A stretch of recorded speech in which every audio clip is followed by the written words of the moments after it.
Hello, ഇന്ന് നമുക്കൊരു ബിരിയാണി ഉണ്ടാക്കിയാലോ? റെസിപ്പി ഒന്നുമല്ല കേട്ടോ. ബിരിയാണി എന്ന് പറയുമ്പോൾ ഞാൻ എപ്പോഴും ഉണ്ടാക്കാറുള്ളത് റഹ്മത്ത് സ്റ്റൈലുള്ളൊരു ബിരിയാണിയാണ് കേട്ടോ. കാരണം പണ്ട് കോഴിക്കോട് വന്നിട്ടുണ്ടായിരുന്ന സമയത്ത് ഞങ്ങൾ റഹ്മത്തിൽ പോയിട്ട് അവിടുത്തെ ബീഫ് ബിരിയാണി കഴിച്ചു കേട്ടോ. അന്ന് തൊട്ട് ഒരുപാട് ഇഷ്ടമായ ഒരു ബിരിയാണികളിലൊന്നാണ് റഹ്മത്തിലെ ബീഫ് ബിരിയാണി.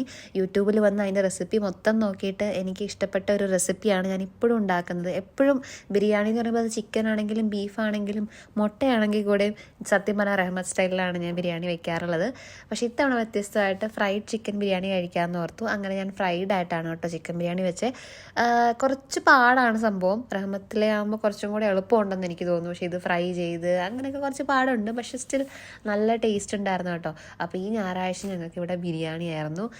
ബിരിയാണിയും നല്ല സാലഡും പപ്പടവും അച്ചാറും ഒക്കെ കൂട്ടിയായിരുന്നു ലഞ്ച്. അടിപൊളിയായിരുന്നു. അപ്പം അത്രയൊക്കെ ഉള്ളായിരുന്നു എൻ്റെ വീഡിയോ. എൻ്റെ ഈ ചാനൽ കാണുന്നവരൊക്കെ ഒന്ന് ചാനൽ സബ്സ്ക്രൈബ് ചെയ്ത് സപ്പോർട്ട് ചെയ്യുക, ലൈക്ക് ചെയ്യുക.